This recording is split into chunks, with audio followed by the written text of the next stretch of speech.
Hello JEE warriors, welcome to mission Jeet. और अगर आप अपनी जेई की परफॉर्मेंस को इंप्रूव करना चाहते हो तो इस वीडियो को ध्यान से और आखिर तक जरूर देखें। इस क्लास का प्लान बिल्कुल सिंपल है।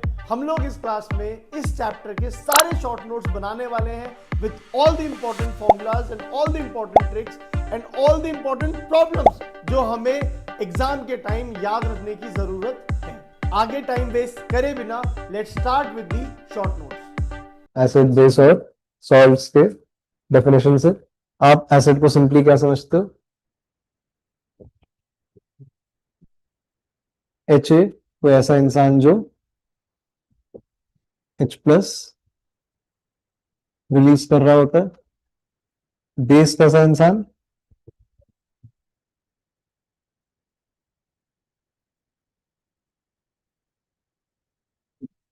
OH माइनस रिलीज कर रहा होता है। सॉल्ट क्या है आपका? जो एसिड और बेस के न्यूट्रलाइजेशन से बनता है। सॉल्ट ऐसा दिखेगा, ठीक है। और जब आप सॉल्ट एनालिसिस भी करते हो, बी प्लस को आप क्या बनाते हो? बेस रेडिकल, है ना। और ए माइनस को आप क्या बुलाते हो?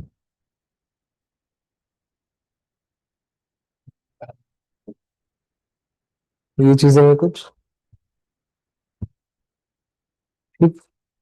बाकी आइडियस भाई साहब क्या कह रहे थे? यही सब।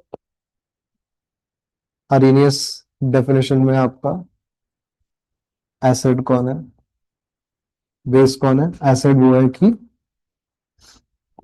आपका furnishes H plus ions in aqueous solution. Base है जो आपका furnishes OH minus ions in aqueous solution. लिख के चाहे इसको भूल जाए, उसका कोई काम नहीं है, ठीक है। इस पे क्वेश्चन नहीं आएंगे। सिमिलरली इस वाले पोर्शन पे भी क्वेश्चन नहीं आएंगे, ल्यूइस वाले कॉन्सेप्ट पे, ठीक है। ल्यूइस के अकॉर्डिंग एसिड और बेस क्या है, इसकी थ्योरी सारी चल रही होती है। किस पे फोकस करता है ये? इलेक्ट्रॉन पे। तो एसिड आपका इलेक्ट्रॉन एक्सेप्टर, ठीक है, एक तरीके से इलेक्ट्रोफाइल होता है।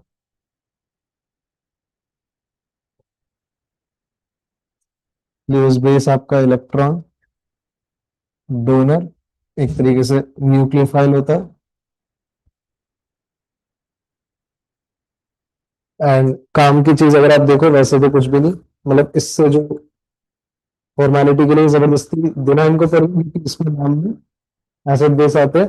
पर इसका केमिकल बॉन्डिंग वाला क्वेश्चन जस्ट इंपॉर्टेंट है, जिसमें आप ये देखते हो कि BF3 plus NH3 gives BF3 dot NH3। लेकिन क्वेश्चन ये होता है कि क्या किसी एटम की हाइब्रिडाइजेशन चेंज हुई? आ रहा है याद? किसकी चेंज होती है? ये जो sp2 था वो यहाँ पे क्या हो जाता है, ठीक है। और इससे ज्यादा क्या काम है लुईस वगैरह थ्योरीज का? तो मेन काम की चीज देखते हैं जो इन दोनों के बीच में आती है, उसमें ज्यादा क्वेश्चन है। वो क्या है आपका, ठीक है, ब्रॉन्स्टेड एसिड्स, ब्रॉन्स्टेड बेसिस वगैरह वाला जो फंडा है आपका।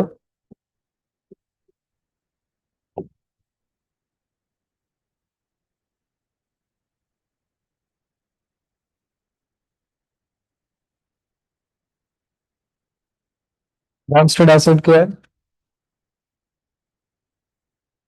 ठीक है, आपका ये प्रोटॉन डोनर, और बेस क्या है? Proton acceptor. सारी चीजें किसके अराउंड रिवॉल्व कर रही हैं? प्रोटॉन के, ठीक है। तो ये चीज भी चलो सिंपल है। इसमें यहां तक हो गया था लिखने को।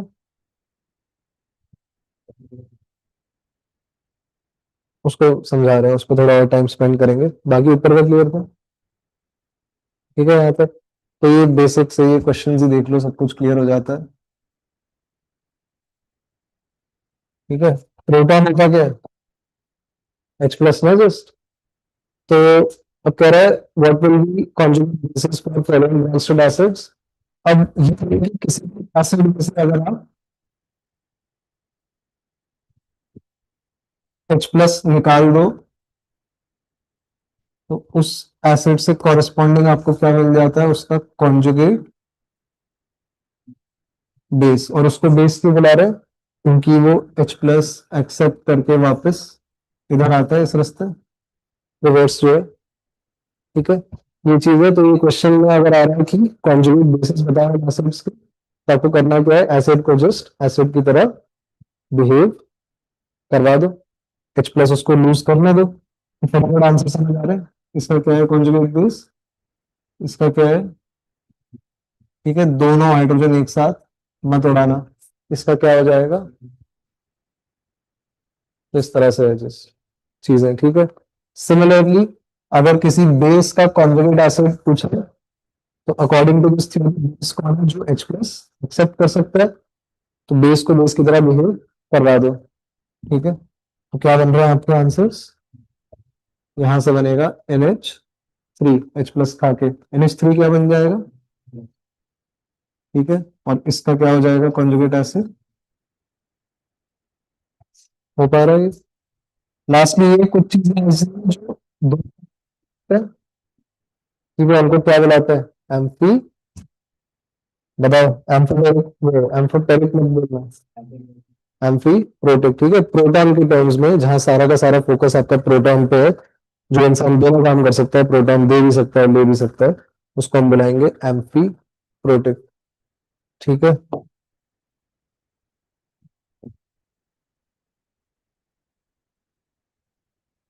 अब इसमें जो की एग्जाम्पल्स क्या क्या है,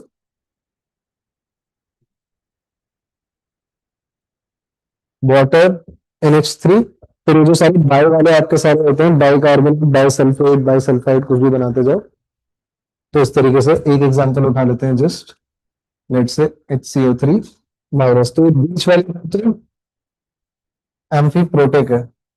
अब ये भी समझ आ रहा है इसमें कि इसको अगर H प्लस तो ये क्या बन जाएगा, और H प्लस निकालेंगे तो क्या बन जाएगा।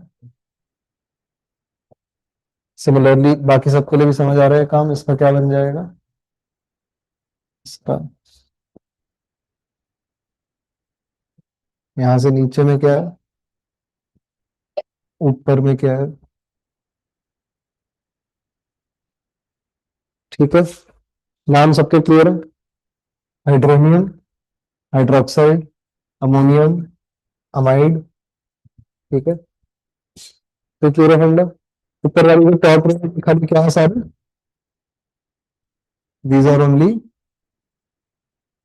एसिड्स, ये H प्लस दे सकते हैं ना खाली, और नीचे वाले लोग क्या है, ये बेसेस है, इन्होंने जो ऊपर की तरफ जो इनकी सीढ़ी है, ये खाली H प्लस एक्सेप्ट कर सकते हैं। क्या हो गया मंत्रा,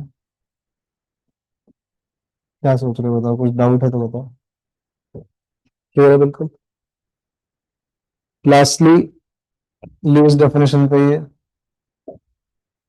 अगेन थोड़ा सस्ता सा है थोड़ा क्वेश्चन, इसमें भी अगर आप देखते जाओ, हमने बात करी थी ऑर्गेनिक फाइल, आपने क्वेश्चन चार्ज, ठीक है, न्यूक्लियर फाइल आपके या तो न्यूट्रल लिख होंगे या तो नेगेटिव चार्ज होगा। तो जो चार्ज वाले हैं तो आसान हो जाते हैं, जिसपे चार्ज है ये इलेक्ट्रॉन और लेगा क्यों है, तो ये अनलोड करता है इन चार्जेस को।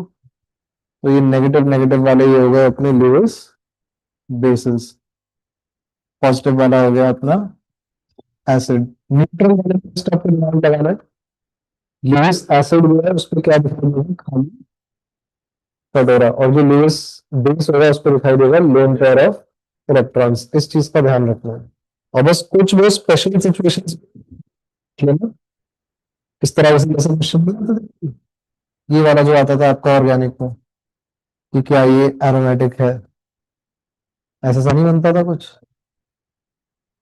तो क्या है ये, एरोमेटिक नहीं है, क्योंकि ठीक है इन सबसे इसकी जो पॉजिटिव चार्ज थी, लुईस ऐसा भी मैंने कर सकता है कि इसको इलेक्ट्रॉन की जरूरत है, पर ये अक्सर नहीं कर सकता, नाइट्रोजन के 5 बॉन्ड बन जाएंगे। ठीक है, ये ऐसा ना हो कि पॉजिटिव चार्ज होने के बाद वेकेंट और वाइटल ही ना हो, तो इस चीज का जस्ट, ठीक है, ट्रिक क्वेश्चंस वगैरह में कि जैसे इसमें पूछ लिया जाएगा कि ये क्या है, लुईस एसिड या लुईस बेस, तो ये कुछ भी नहीं है। ठीक है, जैसे normal Lewis acid, non Lewis base, ना इस पे वेकेंट और वाइटल आ रहा है, ना इस पे लोन पेयर आ रहा है, कुछ नहीं इस पे। ठीक, तो इन सब चीजों का जस्ट थोड़ा सा ध्यान रखना। हाँ, वो लुईस नहीं थे, वो ब्रॉन्ज थे। ठीक है, और आगे बढ़े इससे, इस सेक्शन से। ठीक है, इलेक्ट्रोलाइट्स वाला आज बड़े दिनों के बाद आईने खोल के देखी एनसीईआरटी, तो भाई बहुत सलाता है वो भी ना, इलेक्ट्रोलाइट डिफाइन करने लगता है, इलेक्ट्रोलाइट में भी सुनिए थे। सर आपकी आवाज ठीक से है नहीं ना, आ रही।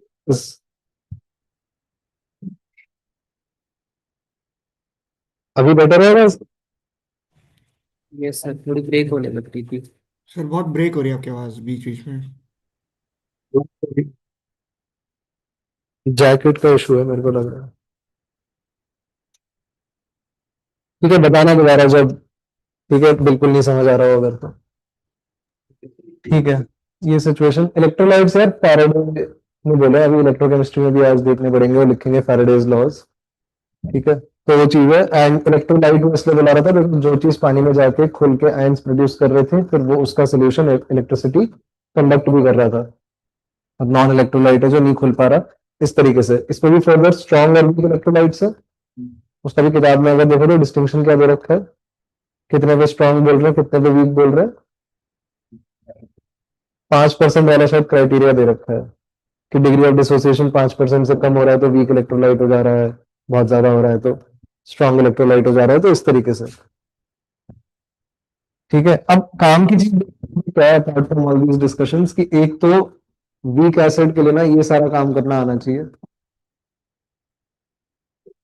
एच ए इज गिविंग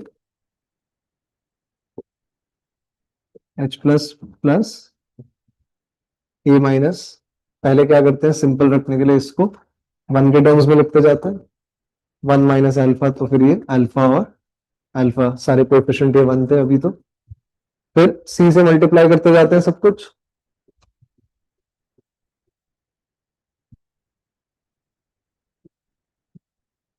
ठीक, तो ऐसे में आपका के ए होता क्या है, क्या बुलाते हैं इसको, इसमें बहुत लोगों को कंफ्यूजन रहता है, डिसोसिएशन कांस्टेंट, वो भी स्पेशलाइज्ड किसका, ऑफ ए फॉर एसिड, ये चीज है। और के ए का एक्सप्रेशन रहना क्या चाहिए, H plus A minus by H A. ठीक है, तो कैसे समझ में आ रहा है एक्सप्रेशन। ठीक है, लेकिन हमारे सारे क्वेश्चन कैसे होंगे, जिससे क्वाड्रेटिक ना सॉल्व करनी पड़े, ऐसा हो रहा होगा हमारे क्वेश्चंस में। तीन इक्वेशन आती है इसके बाद काम की, K A equal to C alpha square, ये इक्वेशंस कभी मत भूलना इनको। फिर आपका alpha equal to under root K A by C, and lastly आपका सी अल्फा क्यों रखे जाते हैं, क्योंकि अगर क्वेश्चन में पीएच वगैरह पूछ रखा है तो आपको एच प्लस कॉन्सेंट्रेशन की जरूरत है, जो है क्या, सी अल्फा ही है। तो ये इक्वेशंस का सेट मेमोराइज्ड होना चाहिए। ठीक है, इनको यूज करके ही मेजॉरिटी क्वेश्चन तो जस्ट इतने में ही सॉल्व हो जाते हैं, इनिशियल फाइनल कुछ टेबल नहीं बनाने की जरूरत पड़ती रफ वर्क में। ये सेम काम अगर बेस के सिंपल, सर आपकी आवाज बहुत ब्रेक कर रही है।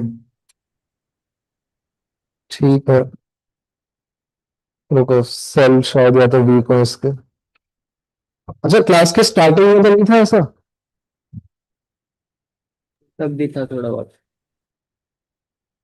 ठीक है, पर मतलब एक मतलब ये आपका चाह रहा है कि सेल इशू तब होगा अगर कि स्टार्टिंग में फिर मतलब कम था और अब अगर प्रॉब्लम ऐसा हो गया तो सेल्स चेंज कर रहा हूँ। बताओ। तो स्टार्टिंग से ही थोड़ा बहुत था। ठीक है, तो फिर माइक चेंज करना पड़ेगा, रुको।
स्लाइडली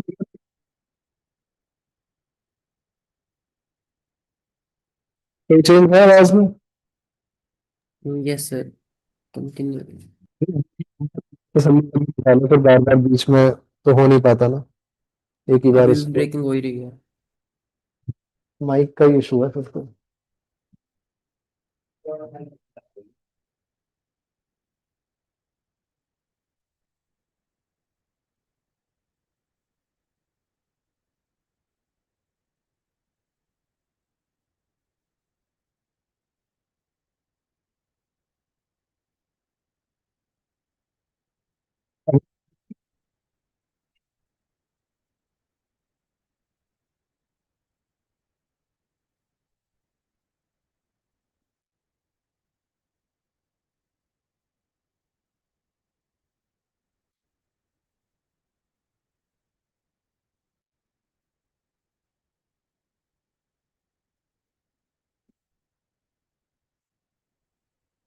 ठीक है, इसमें ट्राई करते हैं, आप बताना किस तरीके से है। यहाँ तक क्लियर सब कुछ? Yes sir. बेस के लिए यही सब वैल्यूज कैसे हो जाएंगी?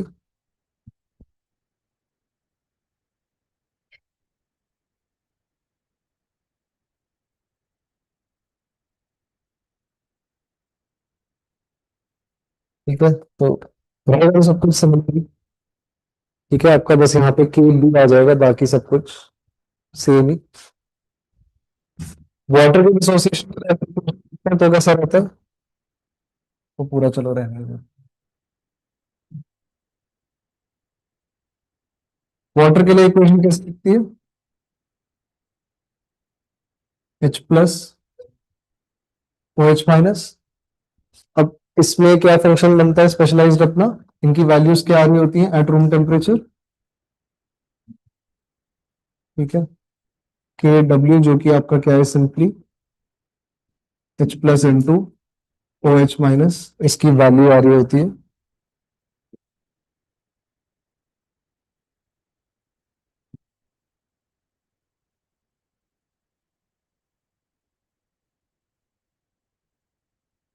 ठीक है, न्यूट्रल सोल्यूशन किसको कहते हैं?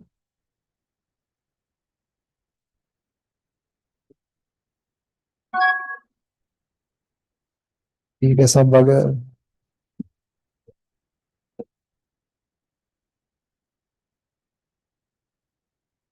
ये हो गया आपका न्यूट्रल सोल्यूशन। एच प्लस अगर एक्सीड कर जा रहा है ओ एच माइनस को तो एसिडिक, एंड कम कर जा रहा है अगर तो बेसिक।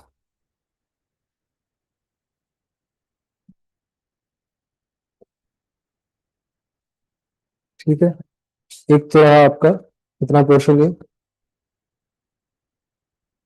पीएच स्केल में क्या रहता है आपका, टेम्परेचर के साथ ये वेरी कर सकता है, ठीक है। तो इसको जस्ट हल्का सा देखना पड़ेगा। पीएच रहता क्या है, क्या होता है, पावर ऑफ हाइड्रोजन, ऐसे पोटेंस करके रहता है ना कि जर्मन वर्ड, क्या ले रहे होते हैं, नेगेटिव लॉग, ठीक है। एक तो वैल्यू इसकी बहुत ज्यादा वेरी हो सकती है, तो ऐसे में हमने देखा है कि लॉगरिथमिक फंक्शंस में उनको एनालाइज करने में ज्यादा आसानी रह रही होती है। बाकी वो नेगेटिव आ ही रहा होगा, 1 से छोटे नंबर का लॉग, तो उसको बाहर भी एक माइनस। तो ये सारा जो इसमें फंडा है। रूम टेम्परेचर पे तो पीएच स्केल कहाँ से कहाँ तक जा रहा है, 0 से लेके आपका 14 तक विद न्यूट्रल पॉइंट 7। अब मान लो अगर आप क्या लेके चलते हो इसमें, एक जगह हॉट वाटर, एक जगह कोल्ड वाटर, ठीक है। हॉट वाटर में क्या होगा, पीएच स्केल आपका कॉन्ट्रैक्ट होगा, एक्सपांड होगा, कॉन्ट्रैक्ट होगा। ये चीज समझ आ रही है। आपका रिएक्शन ये कैसा था, पानी के डिसोसिएशन वाला, एंडोथर्मिक एक्सोथर्मिक, एंडोथर्मिक। रिएक्शन कैसा है, हाँ, नहीं नहीं, एंडोथर्मिक। आप ये देखो कि यहाँ पे जब जब तो हीट एनर्जी इस साइड पे इन्वॉल्व रहेगी, तो ओवरऑल रिएक्शन आपका एक ऐसा आ रहा है, एंडोथर्मिक।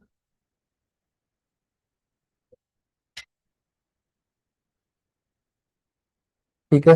तो अब वो लगा लो प्रिंसिपल्स जो केमिकल इक्विलिब्रियम में जस्ट हम देख के आ रहे हैं, एंडोथर्मिक रिएक्शन टेम्परेचर बढ़ाने पे और आगे जाएगा, तो जो 10 की पावर -7 की पावर -6 हो जाएगी लिमिट से बढ़ के, तो पीएच स्केल आपका और छोटा हो जाएगा ये। ठीक है, 0 से 12 तक ही जा रहा है, न्यूट्रल पॉइंट शिफ्ट होकर अब क्या हो गया, 6। ठंडे पानी में अगर आप देखोगे तो इससे ऑपोजिट होगा, 0 से लेट से ये 16 तक जा रहा है, और अब आपका न्यूट्रल पॉइंट कहाँ हो गया, 8 में। तो ये फंडा है, ठीक है। ये याद रखना, वो वाले क्वेश्चंस आते हैं आपके कि लाइटनिंग हो रही है, ठीक है, बारिश वारिश हो रही है, उसमें बिजली कड़क रही है, तो रेन वाटर का पीएच कैसा होगा, तो क्या हो जाएगा, less than 7, greater than 7, less than 7 हो जाएगा, ठीक है। ये चीजें थी। के बी के बीच में रिलेशन क्या रहता है, ये समझने के लिए एक बार आपको इक्वेशन को लिखनी पड़ेगी। लेट्स से यही वाली ले लो,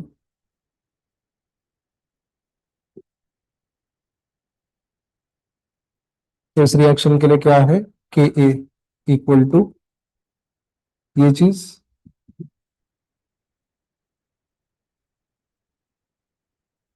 इसका जो रिवर्स रिएक्शन उसके लिए कैसे लिखेंगे,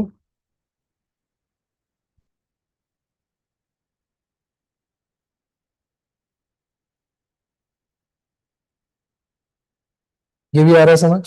रिवर्स तो नहीं, मतलब एग्जैक्टली रिवर्स तो नहीं है, नहीं तो सिंपली 1/k लिख देते। उल्टा एक्शन अगर करवाना है, ठीक है, यहाँ पे इसको ऐसा क्यों करवा देते, तो यहाँ पे उल्टा एक्शन इलस्ट्रेट कर रहा है कि ए माइनस आपका क्या है, बेस है, क्योंकि पानी से उसने क्या खींचा है, ठीक है। और यहाँ पे ये था एसिड, तो के भी देख रहे हैं इसका कैसे दिख रही है इक्वेशन,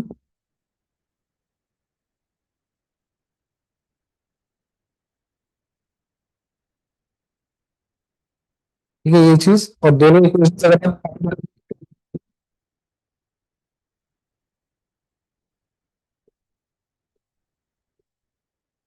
क्या क्या कैंसिल हो जाएगा आपका, ठीक है, बच क्या जा रहा है बस, H2 is giving H plus plus OH minus, ठीक है। तो रिएक्शन ऐड करने के कॉन्स्टेंट्स मल्टीप्लाई होंगे, इन दोनों को भी मल्टीप्लाई करके आपस में, तो क्या हो जाएगा, ये इधर कैंसिल हो जाएगा, ये इधर कैंसिल हो जाएगा, तो फाइनली क्या रिलेशन बन रहा है, रिजल्ट के ए इंटू के B equal to K W. यहां से हम ये भी कह पा रहे थे कि के ए इज इनवर्सली प्रोपोर्शनल टू के बी, ठीक है। ये क्लियर है। ऑर्गेनिक में यूज कर रहे थे ना ये वाला रिजल्ट में बहुत ज्यादा, एसिडिक बेसिक स्ट्रेंथ वगैरह कंपेयर करने के लिए। तो ये चीजें clear. Conjugate acid base pair में उनकी स्ट्रेंथ इनवर्सली प्रोपोर्शनल रहेगी, ये चीजें लिख ली। कॉमन आयन इफेक्ट में क्या करना है आपको? अब यार बफर सोल्यूशन एक तो लिख लेते हैं सिंपली। जैसे आप एक एग्जांपल लो इसका,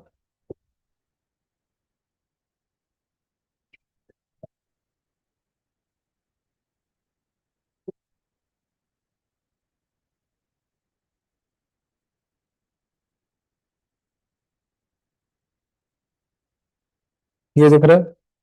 तो अगर बाहर से इस सोल्यूशन में आप कोई बेस ऐड करते हो तो उसको कौन कैंसिल कर सकता है? H+. 3H+ आपका ये, और या तो हम कह रहे हैं ये वाला भी समाप्त होने के बाद फिर फर्दर, अभी तो स्टार्टिंग में तो H+ कम आ रखा होगा ना, डिग्री ऑफ डिसोसिएशन इसकी कम रहती है। बाहर से अगर आप OH- को ऐड कर रहे हो तो उसको कंज्यूम कौन कर रहा है? ये अपना H+ उसको देके, ठीक है, ये चीज उसको नेगेट करेगा। सिमिलरली अगर बाहर से आप कोई H+ डाल रहे हो सोल्यूशन पे तो उसको कंज्यूम कौन करेगा? ये आपका एसिटेट जो कि उसका कॉन्जुगेट बेस था। तो इस तरह से कि ये वाला पोर्शन है अपना एसिड और ये वाला बंदा है अपना बेस। समझाना चाह रहा हूं इसमें कि बफर आपके किस तरह के होंगे? दो तरह के।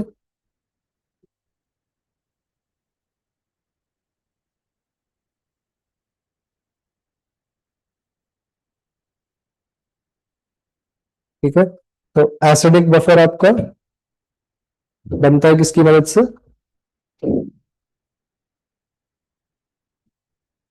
Weak acid plus it's salt with strong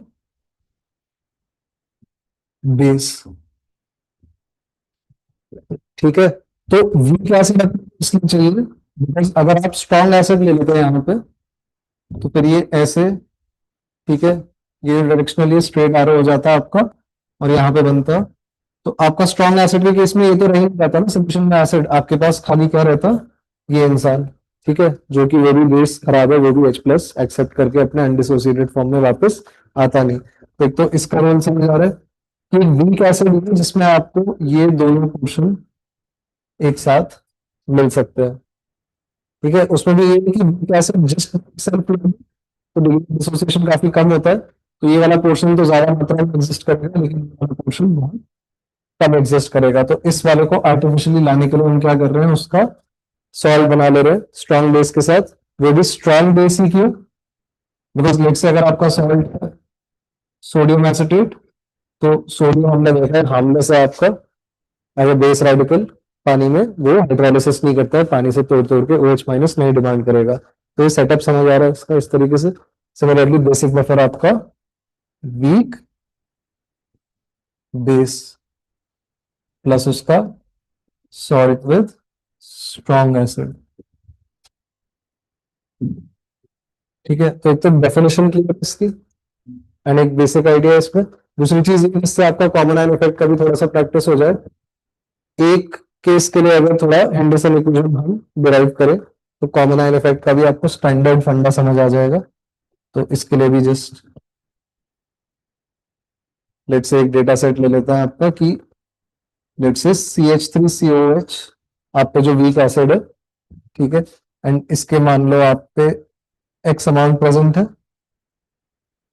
इसका जो आपने सॉल्ट ले रखा है विथ स्ट्रॉन्ग बेस,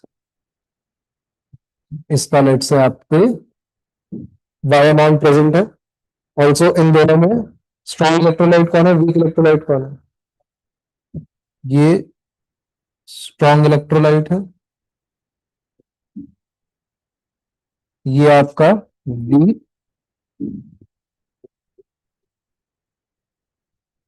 इलेक्ट्रोलाइट है एंड दोनों में एक आयन कॉमन है, ठीक है। तो ऐसे रहेंगे आपके सारे कॉमन आयन के क्वेश्चन, एक आयन कॉमन और एक इलेक्ट्रोलाइट स्ट्रॉन्ग एक वीक। तो जब भी इन क्वेश्चन से आप डील कर रहे होते हो पहले स्ट्रॉन्ग इलेक्ट्रोलाइट को कंप्लीटली डिसोसिएट होने देना है, ठीक है। तो उसकी इक्वेशन कैसे दिख रही होगी, CH3CO-, ठीक है। सिंगल यूनिडायरेक्शनल एरो देके इसमें CH3CO- प्लस आपका Na प्लस। तो अगर ये Y है स्टार्टिंग में तो ये एंड में कैसा हो जाएगा, 0 और Y और Y। ये चीज क्लियर। फिर आप एसोसिएशन स्टडी करते हैं।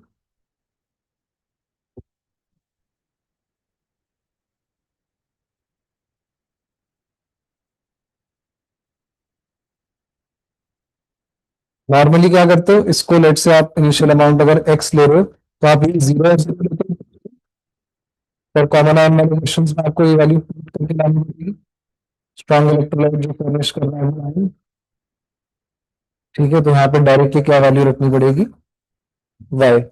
अब वीक इलेक्ट्रोलाइट का ऑलरेडी एसोसिएशन कम होता है काफी, स्ट्रॉन्ग इलेक्ट्रोलाइट के प्रेजेंस में और कम हो जाता है, तो it is very safe to assume कि वो इतना छोटा वैल्यू होगा कि के बाद भी फाइनल एक्स ही रह जाएगा, ठीक है। और या तो आप इसको ऐसे करके लिख लो, x माइनस जेड, जो कि x के बराबर ही रह जाएगा।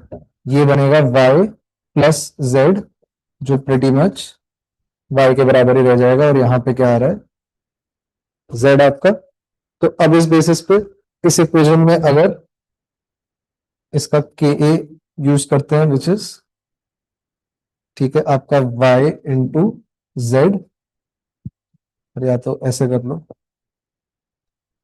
H plus into CH3CO- upon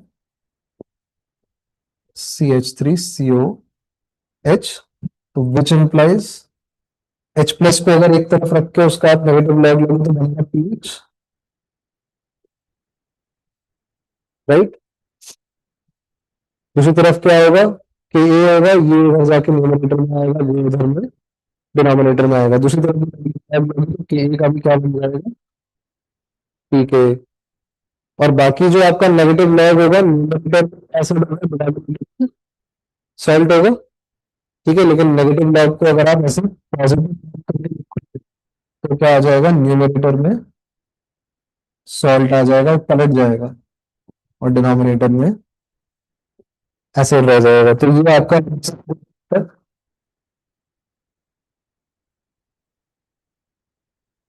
ठीक है।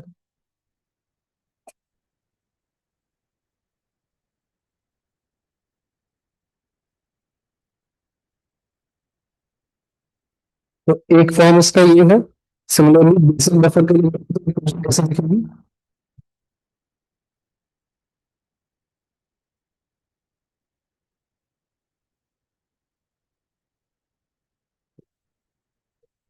ठीक है, ये भी क्लियर है।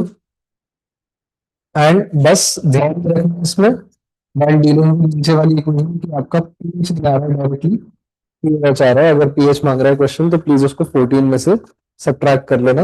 ये वाला रिलेशन भी अपना रहता है जो हमने लिखा नहीं था अभी, कौन सा, कि सिंस आपका H प्लस एक second into O H minus is equal to K W, तो विच इंप्लाइज आपका P H plus P O H is equal to 14।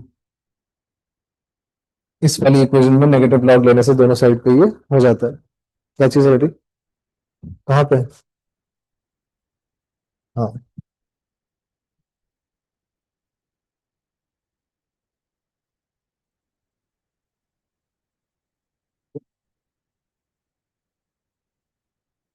ठीक है, ये चीज है, ये चीजें आ रही है समझ। बफर में और बस एक आधे पॉइंट जो इंपॉर्टेंट है वो क्या है, एक तो बफर कैपेसिटी वगैरह भी रहता है ना आपका। तो बफर खाली तब तक जब आपका ये जो सॉल्ट अपॉन चाहे एसिड हो या बेस हो, गिवन द सिचुएशन, ये रेशियो अगर इन बाउंड्स में रहे 10/1 से लेके 1/10 तक, तभी वो बफर कहलाता है। नहीं तो आप ये समझ रहे हो ना, ये वाली भी जो सिचुएशन है, अगर आप डालते हो सॉल्ट विद स्ट्रॉन्ग बेस तो भी आप बोल लेते कि ये एसिड भी है, इसमें बेस भी है, बफर है, पर नहीं, वहां पे ये बेस वाला कंपोनेंट हम कह रहे थे बहुत कम था इन प्रोपोर्शन टू एसिड वाला पोर्शन।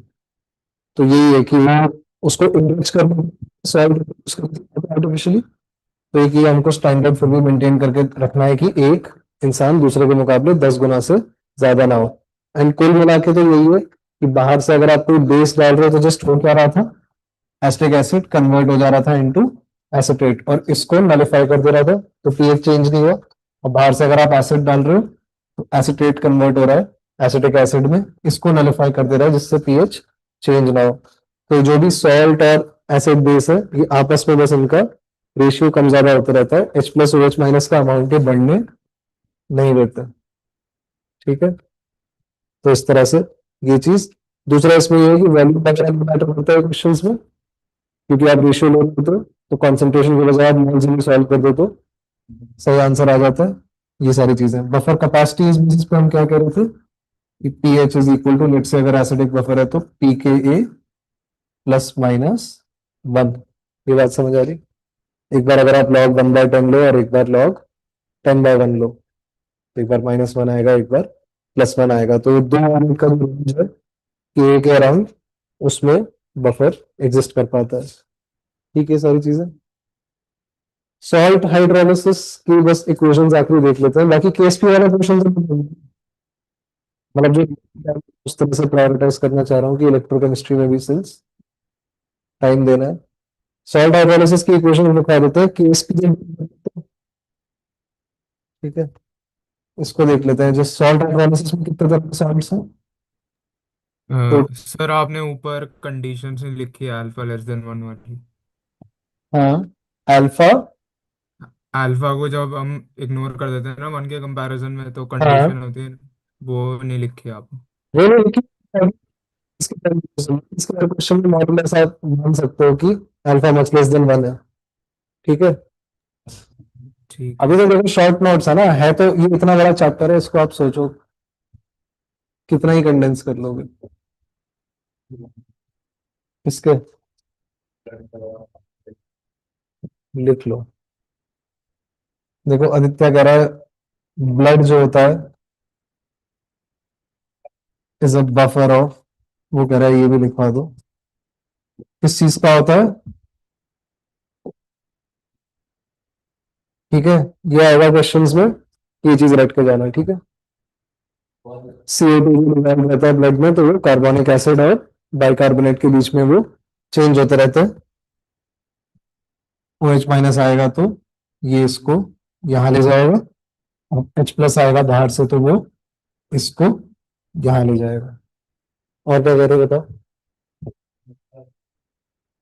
सल्फर वाला कौन सा?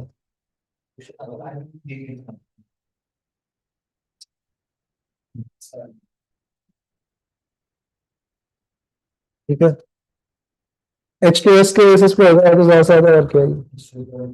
ठीक है, सल्फर का एसिड तो मतलब वीक वाला तो एक वही पता है। ठीक है, ये वाला पोर्शन भी लिख के खत्म करते हैं। Strong acid, weak acid, strong base और वीक बेस, तो 4 तरह की आपकी सॉल्ट। अब इनसे कॉरेस्पॉन्डिंग जो इनके फॉर्मूला है, जो पहली सॉल्ट है ये क्या है? Neutral simply, pH equal to 7। दूसरी सॉल्ट कैसे? बेसिक सॉल्ट आ रही है।